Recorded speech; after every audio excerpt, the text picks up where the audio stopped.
mais ñun ñi doomu Sénégal pour ñuy gën di mën di wàccoo ak li nga xamante moom mooy digle yi xam ngeen ne nag week-end bi passé dafa nekkoon un week-end très pluvieux Dakar enregistré lim bu takku ci ay kon taw mais aussi à l'intérieur du pays am ci ay jéeya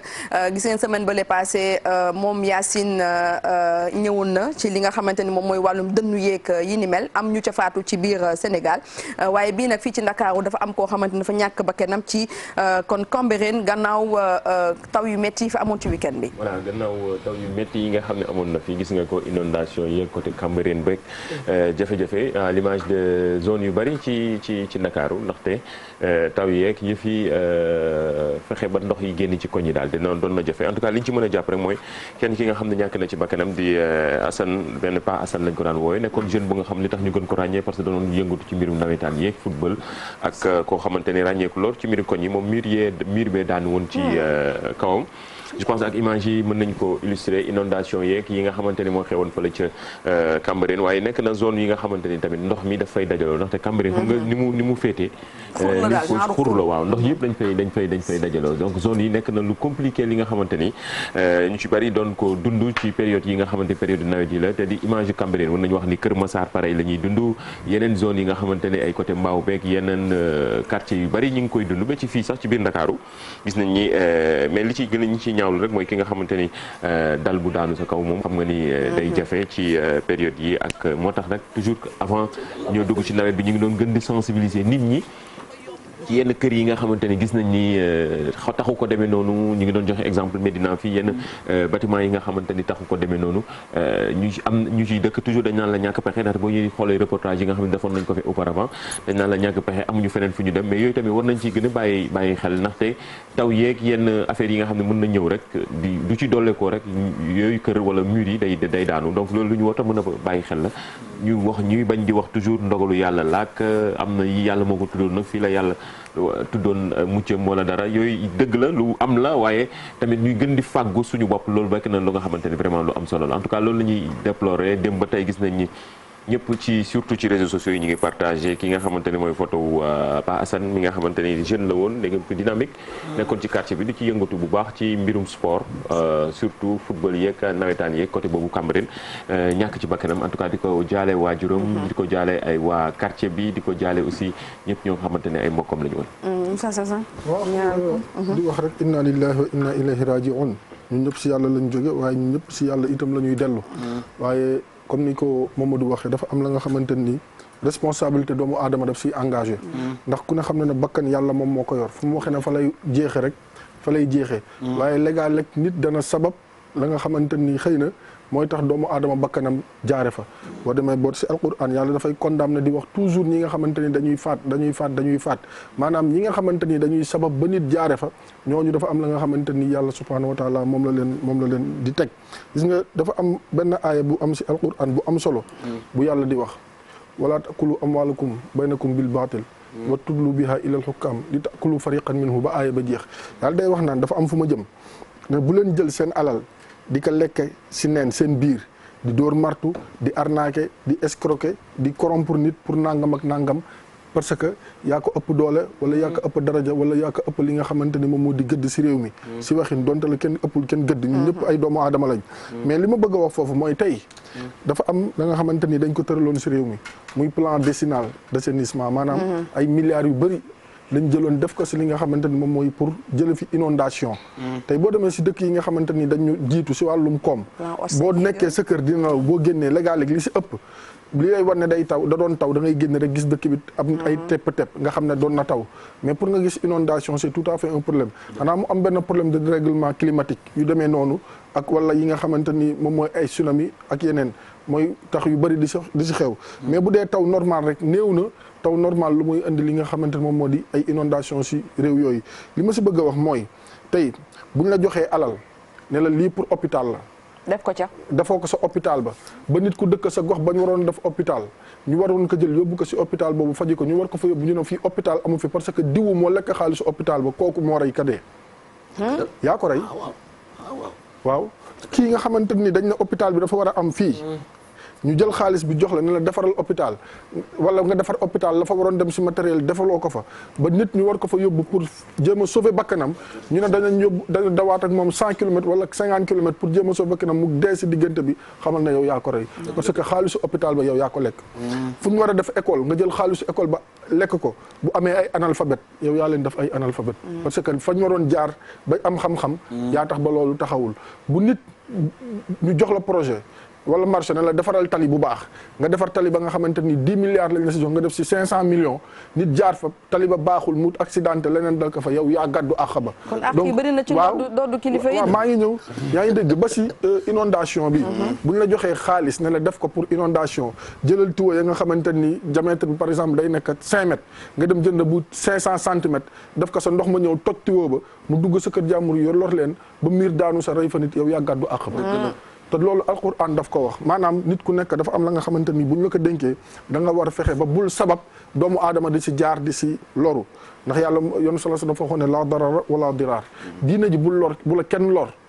mais itam yow bul lor kenn bu ñu la naree jox marché boo xamante ni 1 milliard la ñu la 500 millions lañ la koy joxe bañal parce que xam nga ne la liggéey ba la mu laaj matul 500 millions laajal la mu doon ñu jox la ko la nga say am nga am ko sa waaye itam lépp jaar si li nga xamante moom mooy yoon parce que Sénégal il faut ñuy waxtaane yenn yi jël xam lan mooy bañ a nekk sujet tabou daal bañ a nekk sujet tabou xam lan mooy suñu ay priorité mbënd mi metti na maa ngi seetaan si suba info du matin ñuy def benn reportage fële si Parcelles Assainies paa bi naan 1h du matin ba léegi ñu ngi nii sonn nañ xale yi bi ñuy xëy di dem ñi doon defi bac dañu xuus donc dafa am ya nga xamante ni dafay mais xale yi rek ba ñuy def seen examen bi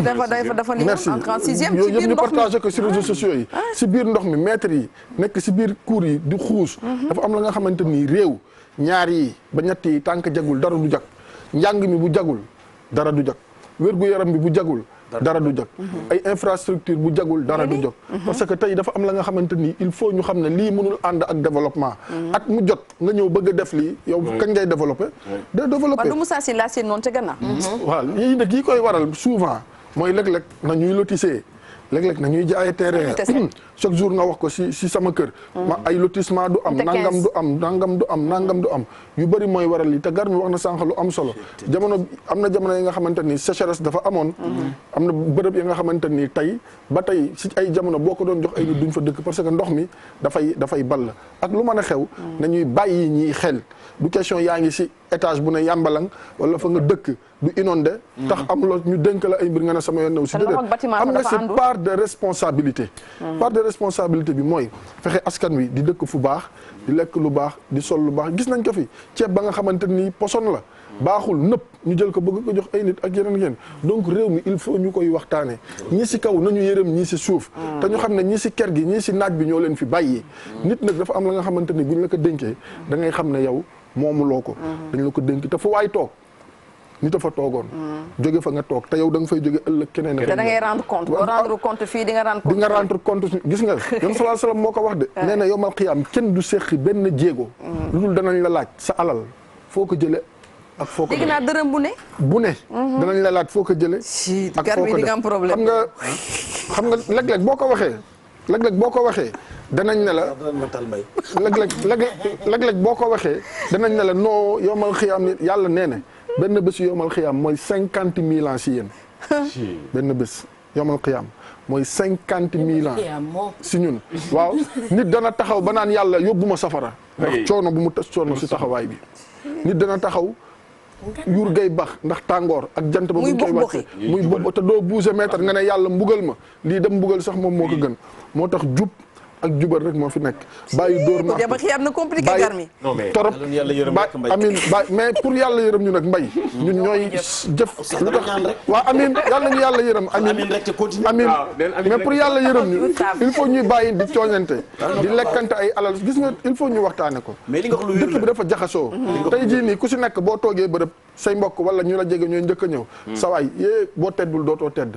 si lan ngay tedde alali jàmm jaaykatu aliment bi jaaykatu sombi bi jaaykatu pension bi jaaykatu socc bi ñooñu nga xam ne ñooy dajale seen dërëm ñaari dërëm fay si kii ñu voté budget nangam nga bëgg a jël loolu yow ndar gàjjoo ko defe na da nga ko xajoo biir bàmmeel foog ne yaa ko moom moomuloo ko alalu askan wi la ñëpp ñoo si bokk ustaas da nga wax lu am solo buñ la joxee budget bi xam nga yow looy jëkk a def li nga xam ne moom nga ci war a moom nga naan coppet teg ko nii ne lii laa war a am ba pare lii dama ciy dund lii moom c'est pour moi ba pare nga doog a rek li ko rek c'est pas normal te loolu li gën a dangereux mooy li nga xamante ni mooy li yoon moo mujj nekk lu anormal la preuve mooy par exemple comme ni c'est-à-dire que léegi lu normal moom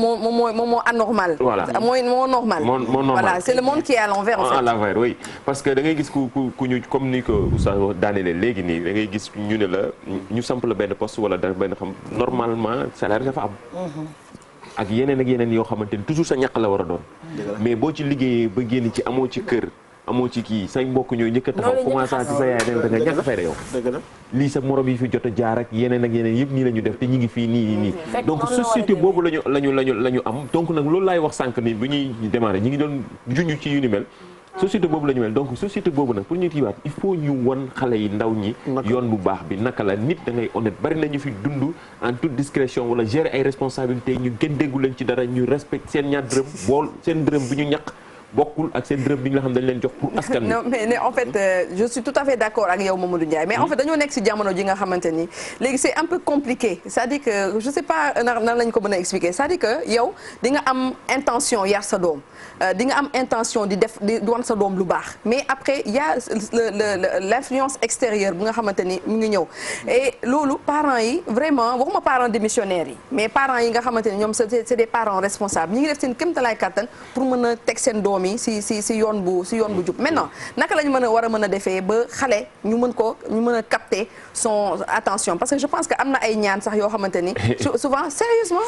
am na ay ñaan yoo xamante ni dañ lay wax ne il faut nga koy defal sa doom pour mu mën a capter yenn mbir yi nga xamante ni bu ko seytaane xiiree ci lu bon sax c'est-à-dire que xelam da koy day bif defi leneen non mais c'est xam nga yaa ngi def li ci net bi li ci internet chaque jour nga dugg nga gis loo xamante ni voilà da ngay gis sa doom par exemple nga yar ko mu ne la maa ngi jàngi nga ne lépp lu nga ko war a defal nga defal ko mais après non loolu am la voilà donc pour un rien sa àdduna day yàq voilà côté boobu man dama siy wax si ñaari kii rek jox ñu ñaan yi ñun waaw mais xam nga ko ci nopp xale waaw maa ngi junj naa ba soxla junj doy na borom xel te waxul ak ngaaka dama ne dafa am fu ma jëm tuuti rek ci TikTok dafa am fu ma jëm tuuti rek fi ma jëm tuuti xam nga mooy lan maanaam non dafa am loo c'est que nañ bàyyi noonu doo ngaaka non moom war na xam ne du parce que yéen a ngi wax na groupe Futurs Médias mu ngi am lan 17 ans 2000 lan la woon 2003 waaw man bi ma génnee université ak léegi rek am na 17 ans ma génnee université ak léegi am na 17 ans yaa ngi dégg li ma bëggoon na foofu mooy ñaar il faut ñu xam ne àdduna nekkul rek daw uti alalu àdduna kese njaboot gi si lañ maanaam il faut ngay jox sa temps say doom il faut nga jox sa temps sa njaboot boo demee ba am as tuut nga ñëw toog xool fu ñu dugg xool fu ñu génn donte le monde extérieur bi maa ngi koy wax keroog Mamadou ça va de mal en pis day gën a compliqué day gën a jaxasoo avec les nouvelles technologies et tout ça mais yow yaay jël sa ay responsabilités sa njaboot nga fexe yar ñu am éducation de base dafa am éducation de base dafa am solo tey jii am na la nga xamante ni si àdduna boo fa jaaree foo mën a dem am na la nga xamante ni doo ko ñemee doo ko sañ sa fukki junney xel doo ko xalaat ndax danañ la wax fi nga bokk danañ la wax sa diina ji nga bokk danañ la wax itam li nga xamante ni moom nga war a def ak li nga xamante ni moom nga warul def donc grosso modo nañu gën a yar xale yi waaye itam liñ doon waxtaane mooy wàllu inondation yi ñiy jiite réew mi nañu yërëm waa réew mi nañ leen di jàppale alal ji fa mu war a dem mu fay dem parce que boo ko la yoowul fii wax nga ko la ëllëg yowmal xiyaam da nga ko la yoo de teg ku dee ak sa bàmmeel Mamadou mu ngi koy wax léegi waaw foo ne woon bi say moroom di wut kër nangam man nee naa benn kër rek moo jar a sonal moo jar a dawal te mooy bàmmeel c'est important parce que ñun ñëpp foofu lañ jëm yàlla na yeex te luñ fa jëful duñ ko fa fekk te bu dee sofaan itam danañ ko fa fekk bu dee jàmm itam danañ ko fekk yàlla nañu yàlla defal jàmm te jàpp naa ne itam ñi nga xam ne ñoo yor réew mi bëgg nañ réew mi dem fa sori bëgg nañ mu avancer parce que su nekk bëgg nga bàyyi sa empreinte donc ñi nga xamante ni ñooy jàppale ñi yor réew mi ñoo njiitu réew mi ñoom itam nañu nekk ñi nga xamante ni ñu sincère lañ ñuy jub tey jubal bu ñu ko defee askan wi sénégalais yi amuñu problème ñoom bu ñu xiifee nañu lekk nañu naan nañu am liggéey am surtout accessible ba pare accessible waaye nekk ministre rek bu ñu la wooyee doo jël téléphone ana ancien ministre wala nga nekk directeur bu ñu la wooyee doo jël ana ancien ministre yi te pourtant nag seen président wax na leen ko de il faut être accessible ci askan wi bu ñu soxlaa ngeen ñu mën leen a kii nii waaye ñoom dañuy tëj seen téléphone ana ancien ministre yenn yi j'ai dit certains ma yàggul dara fu ma dugg benn transfert d'argent benn ancien ministre ñëw mu kii ma ran comme day jeex day jeex motaar yeeg salaire yeeg avantage yeeg yëpp day jeex te am na noo xamante ni boo ni ko doxalee bu jeexee dootoo mën a delluwaat si askan wi. c'est important oui Assane ñu dellu ci affaire inondation oui waaw am na solo parce que am na ay temps jay na ba ci Parcelles Assainies ñu recenser kër yi nga xam ne dafa xaw a yàqu wóorul pour ñu seet nan lañ koy def mais après ndax am na suivi si bon waaw loolu xam nga tamit lu jar a leeral lu jar a bàyyi waaw dëgg la xam tamit ñooñu nangu nañu déplacé tamit génn kër yooyu tamit xam nga loolu dafa jar a dafa nekk lu doy waar kër goo xam ne gi boo ci nekkee da ngay xam ne kër gi li yàlla xam doy wóor ñu recensé vraiment nag dëgg nañu seet nan la ñuy def ba mais après suivi mais en fait je sais que c'est au niveau des communes am na benn cellule boo xamante ni loolu lay liggéey c'est vrai que il faut ñu xool ndax suivi bi am na mais bon parcelle bi nga xamante ni peut-être moom laa ko maîtriser parce que mooy sama quartier voilà mooy sama koñ donc je sais que ne que amoon na ay kër yi nga xamante ni ciblé woon nañ ko mais difficulté bi service yi am mooy génne ñi ci kër yi donc loolu moom moo nekkoon le problème yi mais dinañ ko rek daal di suivre voilà en 30 secondes li ma bëggoon wax rek mooy un peu que Dakar mën nañu xëj na yàggee ak coowal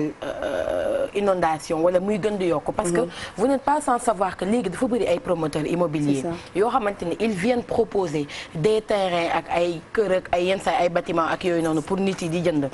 te su ma juumulee xam naa ni yow comme ci sa contrôle laay wax dinaa ci kii ñoom bu ñuy def plan yi par exemple pour ñu jox leen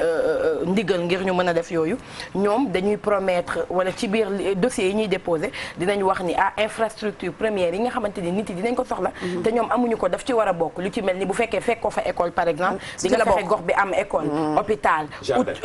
route yu baax nangam ak nangam malheureusement bu ñu leen joxee ndigal ba pare duñ ko jëfee ba pare souvent dañuy jaay nit yi gis nga nit yi foog yenn saay aussi ñuy jëf ak seen aqulay taala parce que nit mënul liggéey xaalisam nga jaay ko kër goo xamante ne wóor na la ni dans 10 ans dans 15 ans ndox mi daf koy rattraper xam nga ñoom aussi ñoom ñii kii suuf yi xam nañ loolu donc pour man foog état bi gën a serré waat un peu la ceinture par rapport ak autorisation yi muy jox promoteur immobilier yi nga xamante ne en retour dañuy jaayaat parce que problème mu suivi mooy ñëwaat après c'est le problème suivi parce que en fait autorisation de lotir duñ la ko jox tant que indiwoo plan boo xamante ni day am des infrastructures de base maanaam ay infrastructures de vie yi nga xamante ni lu mel ni hôpitaux parce que am na benn périmètre boo xamante ni bu nekkee da nga ko am benn certain nombre d'hectares waroo par exemple ñàkk lu ci mel ni ay benn hôpital wala poste de santé école espace vert et cetera maintenant peut-être li Coro di wax c'est important ci seen plan de masse yi dañ koy rek daal di gis mais bu ñu demee bay exécuter est-ce que dañ koy rek daal di def donc c'est important donc de taxaw foofu noonu parce que bu nekkee autorité bi joxe na autorisation ba pare je pense que ne que dañoo war a dem topp li nga xamante ni moom mooy cas bi bu mu sës comme ni ñu koy rek daal di waxee mais surtout balaa ngay jaay nga mën a def étude de sol parce que aussi ñu ci gën a bëri du ñu def étude de sol te balaa ngay tabax balaa ngay jaay suuf il faut nga def étude bi pour xool suuf si lan la attan ak ban qualité